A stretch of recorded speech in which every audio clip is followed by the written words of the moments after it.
Hello, everyone, and welcome to the Happiness Index podcast. I'm back after the Stefan Tornquist takeover for the Global Workplace Happiness Report. Loving being back in the chair. And today I'm here with Andrea Carter. How are you doing, Andrea? Thanks so much for having me, Matt. I'm excited to be here with you today.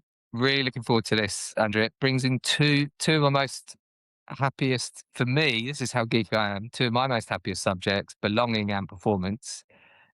Two things that I believe personally to be so important. But the podcast title is The Science of Belonging and Performance today, which we're going to go through. We've got about 5 areas that Andrew's going to take us through. It's going to be action packed throughout. But before we get into it, because there's so much to go through, I'm going to slow it down a little bit and ask you, Andrea, what makes you happy? Oh, well, this is such a, hugely packed question. It's a lovely question to sit with. For me, there's two things that I would say light me up. One is my family and seeing them really thrive and succeed. And the second is work when it's meaningful.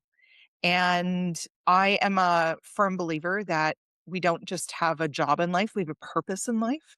And so when I get to see both my family thrive, it's me allowing my purpose to move forward through them. And then also my work being meaningful.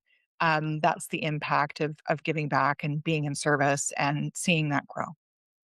So, Andrea, I'm going to put back to you something on that some people say to me about me working at happiness and how much I love this, which is I can imagine someone really cynical hearing that and going, "Yeah, but that's not fair." You like I've followed Andrea's videos, I've checked her out on LinkedIn, I've seen her work.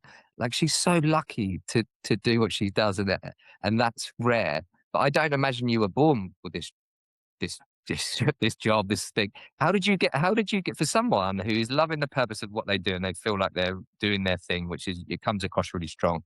How did you get to the bit that where you're doing the thing that you're actually doing something that you really care about? Yeah. Well, it's funny because my husband and I just celebrated our 21st wedding anniversary. And we've been together for 29 years. And people always say the same thing. Oh, you are so lucky. Almost 30 years of marriage, or almost 30 years of being together. And my response to them is always the same as my response to my work. I work really hard at what I do to learn, to stay open, to be engaged. Relationships and being in a space where you are contributing and it's meaningful and ideas and intellectual depth and creative expression and impact at scale. Like that comes from what you give because it's you being in service first. And I know so many people talk about that. I think a lot of people don't understand it. Belonging is certainly one of those 50-50s. It's not a fitting in place where 100% is on one person. Um, and so even the work of belonging, it took a lot to fully understand it. And a lot of it came through pain. And what I mean by that is really if I look back to where I started, I've been in performance coaching and consulting my entire career. Um, you know, Certainly went into DEI and gender diversity, looking at brain differences between men and women. Um, and what was fascinating to me was that over my 20-year career, the conversations didn't necessarily change in the fact that people are in pain. And when that pain is there, what ends up happening is that people isolate, they pull back, they don't understand how to shift what's going on. And what you've described, Matt, is actually somebody who is in pain that's saying, oh, well, somebody else is so lucky I couldn't do that for myself. And really that's because the way that we've been socialized is that we've been taught that you have to be a certain way in order to succeed. You have to be born a certain way in order to succeed. You have to have certain traits or characteristics. And, if people were to look at my background, I didn't come from a wealthy family. I came from a very broken family. I came from two parents who were both in refugee camps from World War II. And so, life hasn't always been easy. And yet, I think when you can recognize the pain in other people and hear similarities in their stories, you start to question, okay, so what is underneath this? Because really, the way that people show up is they show up through reactions to that pain. They don't necessarily show up as their full selves when they don't understand that there's a different way of being.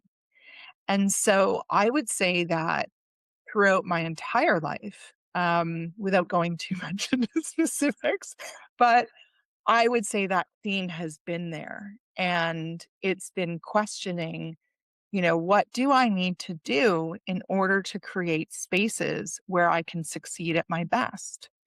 And if you look at my husband, he did not come from a family that was, his big champions. They were very, very British, and so of the listeners today, they know what that means. It's stiff upper lip, right? Like figure it out and go forward. I love that.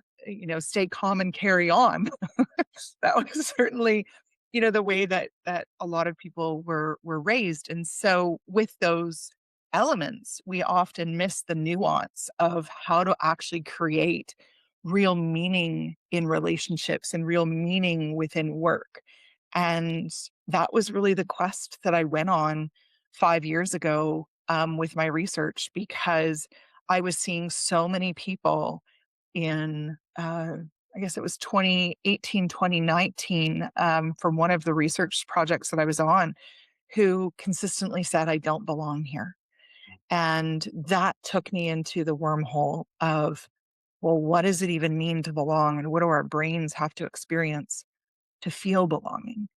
And when I essentially did my initial research, there wasn't a research study that actually showed that. And so my researcher brain went crazy and I went, okay, I need to figure this out. I need to find out more. I need to learn more. I need to understand it. There's too many people who are in pain. Well, Andrea, just we're going to build on that. It Yeah. interests me that the last the one episode of this podcast that I recorded is something that someone told me over Christmas about their Christmas party and how it was organised. It was just a friend that I'd met, and they said at their Christmas party they'd never felt more lonely than they ever did at the Christmas party, which was something that the company had obviously put in to do the opposite, to kind of like reward people. And that's just one story. Now let's bring it into the data, because we're seeing manager engagement is dropping globally despite record spending on culture. What are you seeing in your research regarding, and this is one of your phrases, invisible emotional labor, um, and a role overload for managers? Because it's tough out there at the moment being a manager. Take us through it. Like we've gone from the pain on a personal level and stories we're hearing, but you're starting to see those anecdotes build into trends from what I can see. Can you please take us through that, Andrea? Sure. Yeah. Here's what the data is actually showing. So we're seeing that, manager engagement is not just declining, it's really crossed a threshold.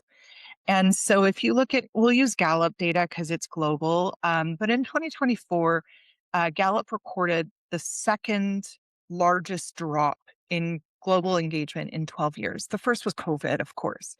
And managers were actually driving this collapse. And so young managers, female managers dropped to between 5 and 7 points in 2025. And so if you think about this, when 70% of your team engagement is flowing through a manager, that's not a people problem. That's a structural risk. And I would argue, based on my research, that the reason is not workload in the traditional sense.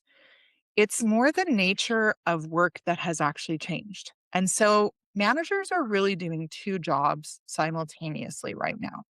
The first is, delivering the business results, hitting targets, mapping projects, reporting upward. The second is absorbing the emotional weight of everyone on their team. And that that second job has no real job description, does it? So think about it. There's no budget line, there's no recovery time built in. Um, it's invisible in the sense that it doesn't appear anywhere in performance reviews until a manager breaks, and they are breaking. And so, really what I would say is that my research keeps surfacing that managers who score lowest on well being are almost always mid level leaders. And they're the ones who are essentially sitting between, a disconnected executive team and a disengaged front line. And so what's happening is that manager role has to translate a tremendous amount of ambiguity downward and then absorb all of the fear coming upward. And that's an impossible position to hold over a long period of time. And, we're going to get into the belonging science today. But what I'm seeing often is that when a manager doesn't have five indicators of belonging, they don't have conditions that they understand for themselves. They actually can't create conditions for others because you can't transmit what you do not have. And remember how I was talking about that pain? Um, they're then transmitting the pain and that impossible position. And it's not only going downwards to their direct reports or their front line, but they're also absorbing it as it comes in from the executive team, because the executive team not having, all of the elements figured out, this also creates a tremendous amount of pressure. And so when you see a crisis in management, specifically in management engagement, I would argue that what you're actually seeing is what happens when an organization treats managers as delivery mechanisms rather than as people who need belonging infrastructure too. Mm, And so the common thing that I hear all the time from managers right now, there's kind of two. I came here or I was promoted to lead people, and I spend the most of my time managing information up and explaining decisions I don't understand myself. Now, that's not a motivation problem. That's where the belonging gap really starts. And that's how it travels through the organization. mm. And it's fascinating when you were talking, Andrea. I was thinking about, I imagine everyone's thinking about that time when that stress has hit them. That stress and that pain, it doesn't work 9 to 5, does it?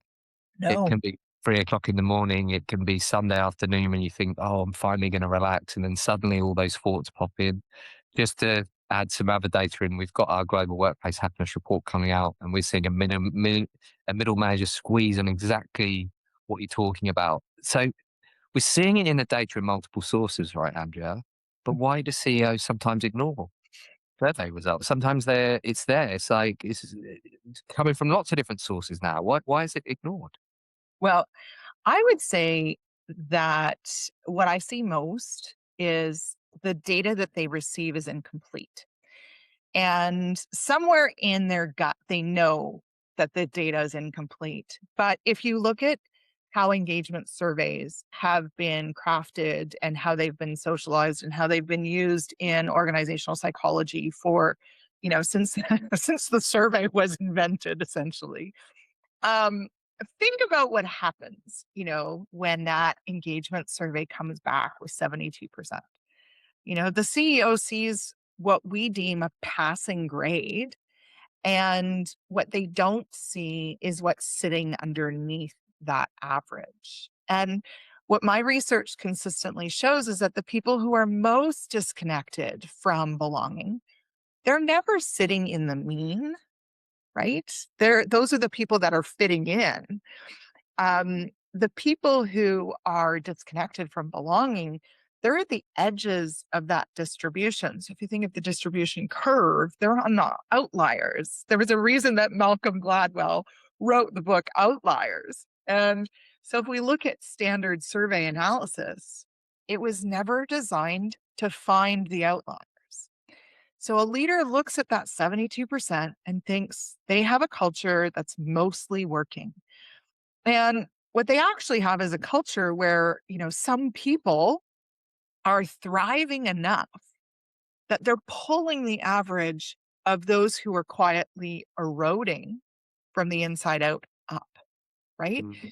The other group ends up compensating for one group. And then there's a second problem. Engagement data tells leaders whether people are trying hard. It doesn't tell them whether people can perform at their best. Those are completely different questions. And one measures effort and the other measures conditions for sustainable performance. And so when I present belonging data alongside engagement data to leadership teams, the gap between those two numbers, when you actually look at setting up multiplicative analysis so you understand what's underneath it, what's underneath the mean average, it's often 20 to 30 percentage points. That gap's not a discrepancy, right? That's where the actual problem lies. So there's those two pieces. Then there's also the human factor. And when a CEO has spent 2 years investing in culture initiatives, hearing that those initiatives have not moved the needle on what actually matters, like what you were talking about with that corporate Christmas party, where the person really felt that they did not belong. Um, if you can't move the needle on what actually matters, whether people feel seen, whether people feel known, valued, safe, able to contribute at the best of their ability, that's a very hard thing to receive. And it really does require an intellectual humility more than emotional intelligence. Um, and the way that we currently hire and reward CEOs doesn't particularly cultivate that investigation. And so I would say more often than not, you see that the data gets shelved, not out of malice. Let's be clear on that. It's out of this unease. They simply don't know what to do differently.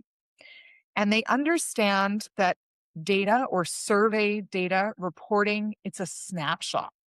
And so it's kind of like, all right, well, this is the snapshot. This was the picture. I'm going to take a picture next year and maybe it'll look better. And it's kind of like weight loss, right? Everybody thinks that, I'm going to lose weight and, in 2026, I'm going to look better.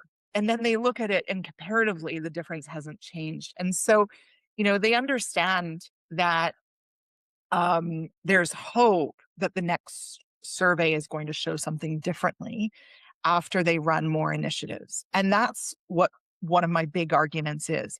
It's the initiatives that are actually creating a lot of the issues that we're not looking at and why so many managers are really also burned out.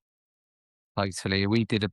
Andrew, we did a bit of analysis recently on the main top surveys, and we found 70 to 90% of the questions were rational questions. So they were missing out on the real emotional feeling of the organization. So they weren't getting that out.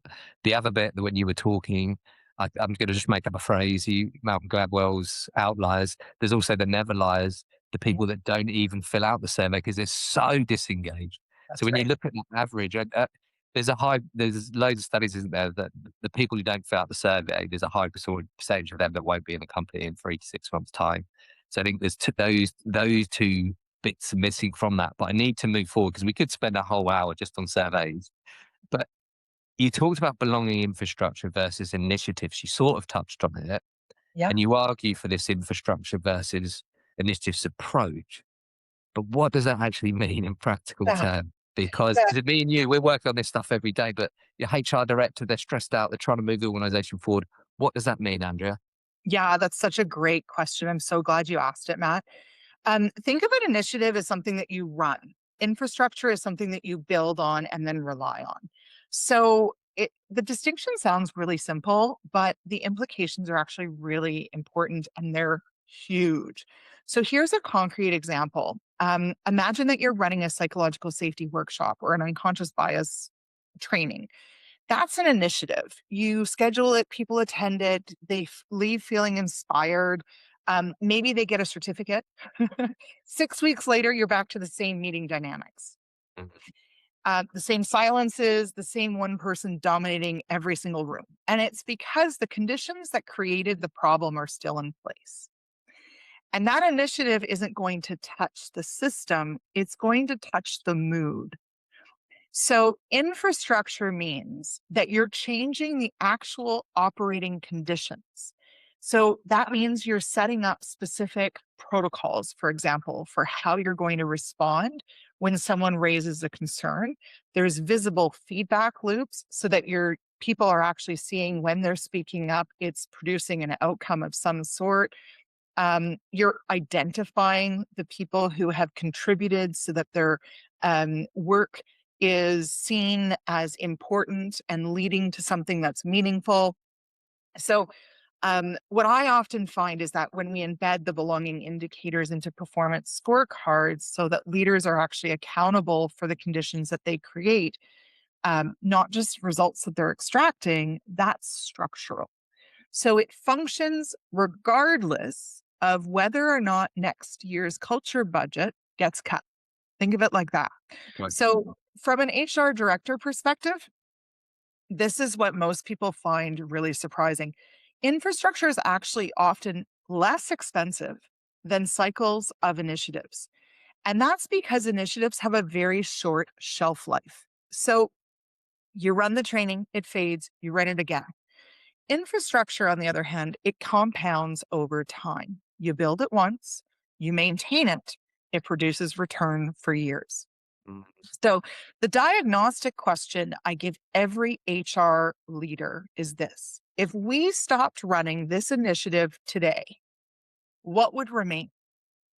And if the answer is nothing, if culture lives entirely in a pardon me, schedule, you have initiatives. Okay. Mm. If the answer is that you have a set of embedded leadership behaviors, measurement systems that function regardless of the program spend, that means you're starting to build infrastructure. With all of the pressure of AI right now, infrastructure, the HR leaders who are building infrastructure, they are going to find so much more relief than if they're just running initiatives. Because AI is disrupting how we're working with people.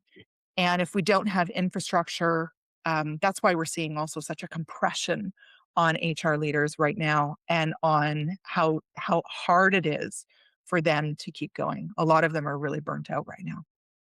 Andrew, just a technical question before I ask the next question. Please. Your pillars that I'm about to ask you questions on, are they part of the infrastructure? Are pillars part of the infrastructure or are the pillars separate to that? Forgive me because I bounce back and forth between pillars and indicators. Um, we're about to talk about them. Yeah. Yeah. Yes. So yeah, But the answer is yes. I suppose my question is, are the pillars, when you talk about building this infrastructure, are you talking about building the pillars or are the pillars separate? Oh, I see what you're saying. Forgive me. Um, so the pillars are separate from engagement. They're separate from what you're looking at from whether you're looking at data from DEI or whether you're looking at kind of your engagement and performance metrics. So Right. these are five specific indicators or pillars that actually measure what makes people feel belong from a brain perspective and then an environment perspective. Brilliant. So I'm going to read them out and then I'm going to ask you to give us a description of all of them. So I'll read them all and then we'll go back one by one. So in the five, we've got comfort, connection, contribution, psychological safety, and well-being. Can you just take us through each one, starting with comfort, please, Andrea? Yes. So let me just talk about the fact there's two things I want to mention. First, I'm going to speak about it from a brain chemistry state, because we need the brain chemistry state in order for people to understand what belonging truly is. Hmm. Right now, you have a lot of people using belonging as a culture word, and they don't actually know what it even means. Yeah. So let's map these together. So this isn't a framework. That language is designed to make something memorable. These are measurable neuroscience conditions. They are present when the brain operates in a state that actually enables performance. So when they're absent, the brain actually operates in a state that prevents it. So, comfort, this is what happens when cortisol drops. And that's because the environment is clear and predictable. So, for comfort to be experienced, you actually need clear working conditions, predictable success factors. And it's not this sense of unease or unchallenging, it's a clear element in the sense that people know what is expected, they know how to define success, and they can count on people around them. Okay. When clarity is absent, what happens is that your amygdala interprets ambiguity as threat and it stays activated. So the brain is scanning for threat instead of being able to think clearly and use executive function. So imagine if you're scanning for threat, that means that you don't have the cognitive energy to actually think through, problem solve, make decisions, plan. And so that's energy that you're not getting back in the form of performance. So So that's it's comfort. actually yeah, so an interesting way of looking at it. It's about where you expend your energy, and it lets you spend it on the right things. Uh, I'm going to play the cynical one on each one, if that's okay, Andrea. Please do. With comfort, there's obviously comfort zone, isn't there? And you hear managers say, "Oh, you need to keep people on their toes. Don't want people too comfortable." What do you think of that? Is that a load of rubbish, or is that just a different use of the language? Well, I think it's just a different use of the language. And I think that's where language gets in the way sometimes because I hear people talk about being uncomfortable is a good thing. And I would say that when we look at comfort, now remember that our research comes from working essentially with 3,500 employees, which then went into over 150,000 employees. So the wording became something that people could tangibly understand that wasn't hard because what it does is it allows your brain to go, okay, I get that. Now, discomfort, we're not talking about not being uncomfortable or unchallenged. We actually need to be challenged. We need to actually be able to um, have conflict. Those are good things. Friction, good, not bad.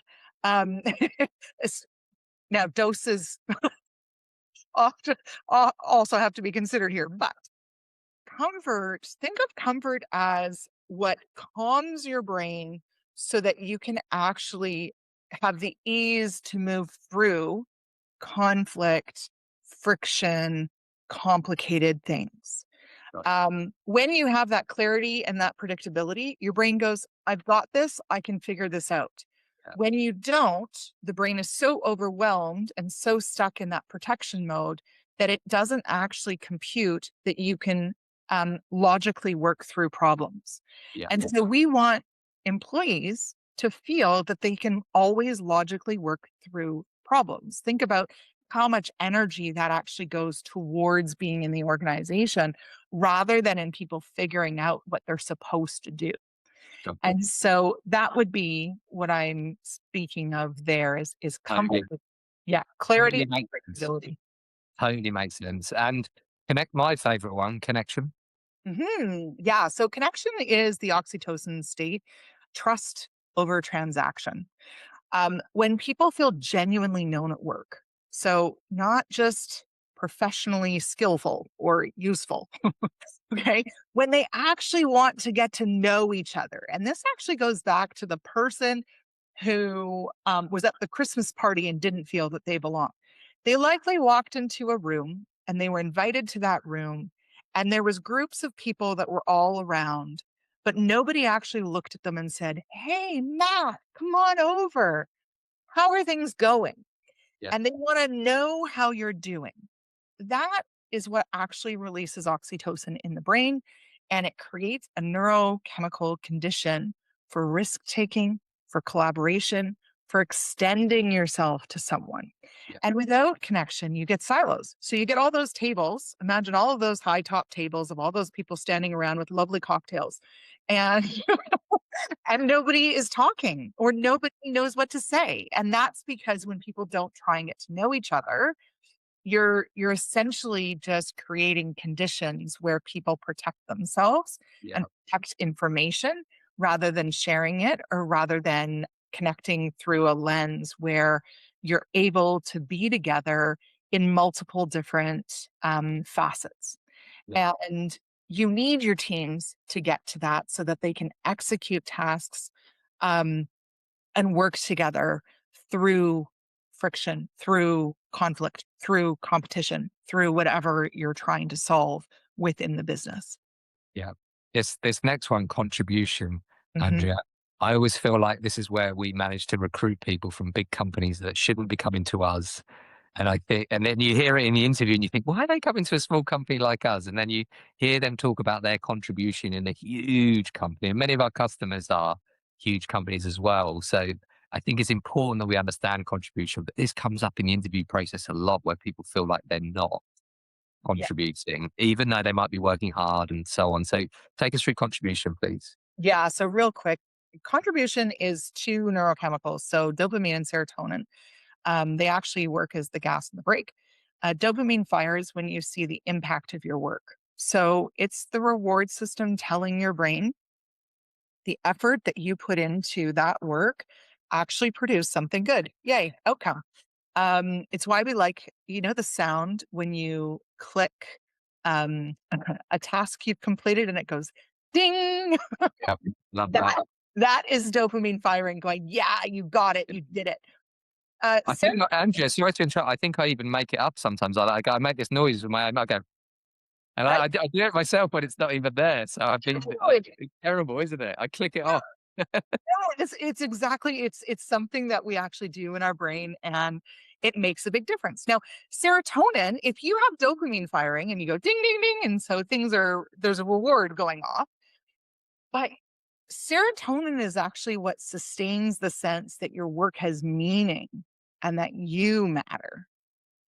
And so when contribution, you've checked the list, so you've completed the task, ding, but you're not actually seen for completing the task, that's when the systems start to flatline. And not because someone's disengaged or lazy, it's because when the brain has no evidence that the effort is creating outcomes outside of themselves, that absence is actually biological.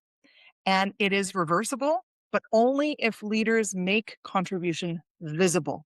And so that's why you're seeing so many people who are like, I work so hard. I am putting X amount of hours into this company and my name doesn't even go on simple reports. That's a problem. Fascinating. We hear that in interviews a lot. I think there's probably people listening that are going to resonate with the next stat that I'm going to chuck in, which is we sometimes look at the differences in these factors, Andrea, in job titles.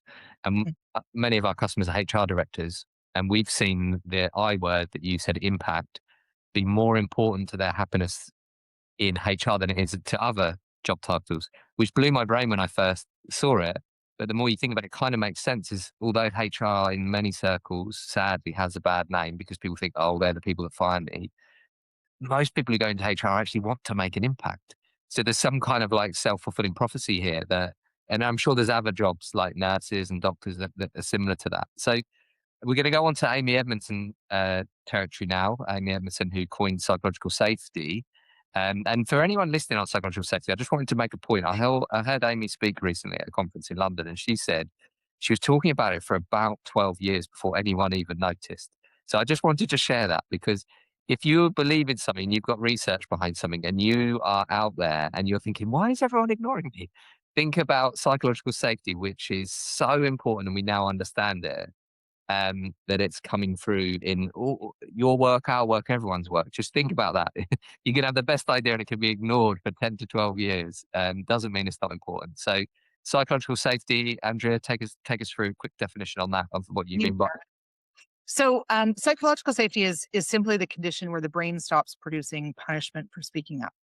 So, sounds really straightforward. Amy Edmondson is obviously the queen of psychological safety. Our data shows that it's one of the most fragile of the five indicators. But what I often say to people is this: it's only 1/5 of belonging. Think about that. So one defensive response from a leader to, somebody who's expressing an entire team's willingness to raise concern for weeks, people are watching. You're always being observed. A leader walks into a room and they either regulate or dysregulate the room. They don't just respond to what's happening to them, they're responding to what they're observing happening to others. And so, in that space, if you have somebody who is speaking up and they are automatically dismissed, or they are talked down to, or maybe they're punished, people are watching. And so, the minute that happens, you're literally telling the rest of the group what will happen to them if they also speak up. So I like to think of psychological safety. If it's present, it actually protects you through friction so that people keep wanting to be willing to speak, to try, to fail, to admit, to challenge Yeah, psychological love safety. that. Yeah. We're running out of time, but I've got two technical questions that I need to ask. You said it's 1/5. Are the five equally weighted in your mind, Andrea, in terms of are they all of equal importance? Well, I would say that what's interesting is that most people want to start with psychological safety, but you can't actually create psychological safety without comfort, connection, and contribution. So it kind of goes in order, and yet you can build them based on what somebody is talking about, and they're easier to actually understand when you have some of the verbiage and you have some of the infrastructure. Yeah. Okay. Short one on well-being. Sure, well-being. Think of well-being as consideration. So, it's your stress recovery cycle. It's not resilience training. Okay. It is the structural conditions that allow your nervous system to recovery.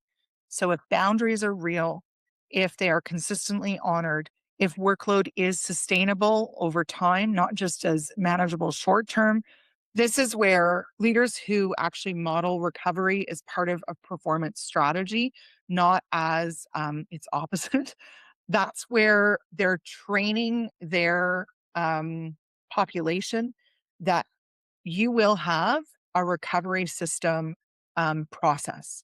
And your recovery system can actually activate when the nervous system, sympathetic nervous system, is staying engaged.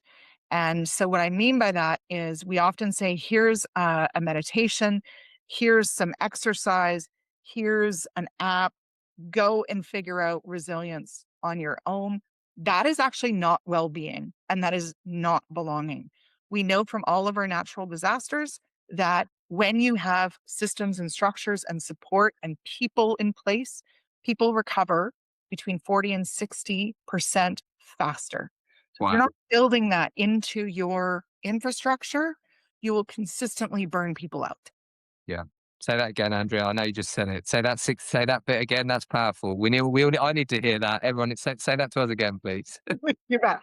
So when you have an infrastructure of people, processes, structural conditions set up, people recover 40 to 60 times faster.